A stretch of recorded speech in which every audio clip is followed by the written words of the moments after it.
God becomes human and human becomes God. What does this mean?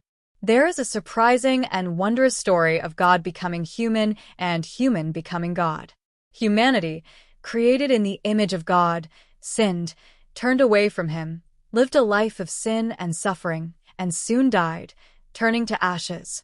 The Creator grieved over this and devised a plan of salvation.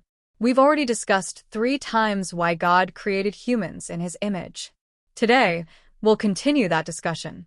God became human to save humanity, created in His image. John 1 verse 14. And the Word became flesh and dwelt among us, and we have seen His glory, glory as of the only Son from the Father, full of grace and truth. Romans 8 verse 3. By sending His own Son in the likeness of sinful flesh and for sin, He condemned sin in the flesh. God's Son took on human flesh and became a human being. He became the atoning lamb to bear the sins of the entire world. John 1 verse 29. The next day He saw Jesus coming toward Him and said, "Behold, the Lamb of God, who takes away the sin of the world." The Lamb of God bore the cross of atonement for the sins of all people in the world and forgave their sins. Those who accept and believe in this atonement become, in Jesus, in God's image, the original purpose of God's creation.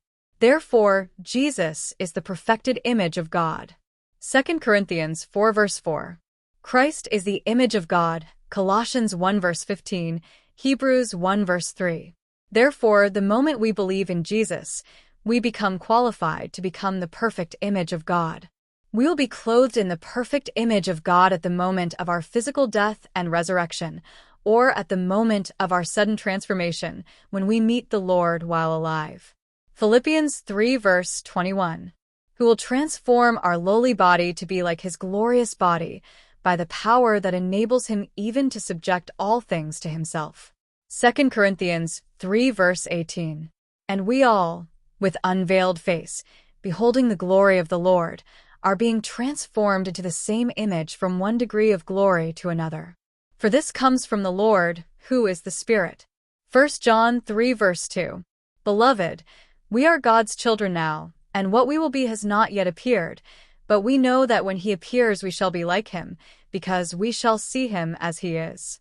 Look, my sinful life was destined for hell, but God's Son became man and died for me, so I can now become like God.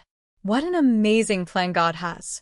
God prepared marriage for this very purpose before the creation of the world.